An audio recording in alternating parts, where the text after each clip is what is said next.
निमावी तहको चाहिँ परीक्षा केन्द्र यानि कि तपाईँहरूको एक्जाम सेन्टर चाहिँ नोटिस आइसकेको छ। तपाईँहरूलाई यहाँ म देखाउँदैछु।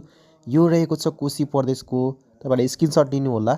तपाईँले यहाँ हेर्न सक्नुहुन्छ। अहिले चाहिँ कोशी प्रदेशको विभिन्न ठाउँहरूमा राखेको जस्तो चाहिँ भद्रपुर, चन्द्रगढी, बिर्ता मोड, चारपाने बिर्ता मोड होइन, यसै गरी लक्ष्मीपुर, यसै गरी जोराहाट, विराटनगर, यसै गरी रहेको छ खनार, इनरुवा रहेको छ कोशी प्रदेशको। यहाँ चाहिँ इनरुवा, इटहरी। अब यसै गरी हामी पुग्छौँ मध्य प्रदेशमा। तपाईँले स्क्रिनसट पनि लिन नबिर्स्नु होला। मध्य प्रदेश परीक्षा केन्द्रहरू यहाँ हेर्न सक्नुहुन्छ। भानुचोक, जनकपुर धाम होइन। अब यसै गरी रहेको छ सम्पूर्ण कुरा यहाँ जनकपुर धामै देखाइरहेको छ यहाँ। अब चाहिँ वीरगन्जमा रहेको छ यहाँ मध्य प्रदेशको। स्क्रिनसट लिन नबिर्स्नु होला तपाईँहरूले।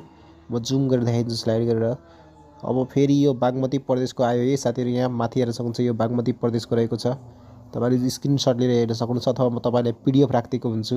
र यसै गरी यो पनि बागमती प्रदेशको रहेको छ। तपाईँले स्क्रिनसट लिनु होला अथवा म पिडिएफ राखिदिन्छु कमेन्टमा सम्पूर्ण योहरूको लिस्ट।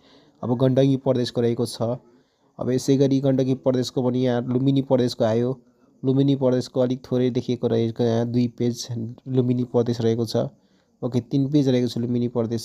अब कर्णाली प्रदेश आयो साथीहरू। कर्णाली प्रदेशको पनि 2टा पेज रहेको छ। यसै गरी 3टा पेज यो कर्णाली प्रदेशको तपाईँहरूले हेर्न सक्नुहुन्छ। अब सुदूरपश्चिमको चाहिँ अलिक थोरै रहेको छ है। सुदूरपश्चिम अलिक त्यस्तो बिग क्षेत्रबाट अलिक कमै पर्छन् मान्छेहरू होइन। अब यसै गरी रहेको छ यहाँ सुदूरपश्चिमको लास्ट पेजमा। ओके यति नै थियो हाम्रो यो भिडियो। लाइक गर्नुलाई।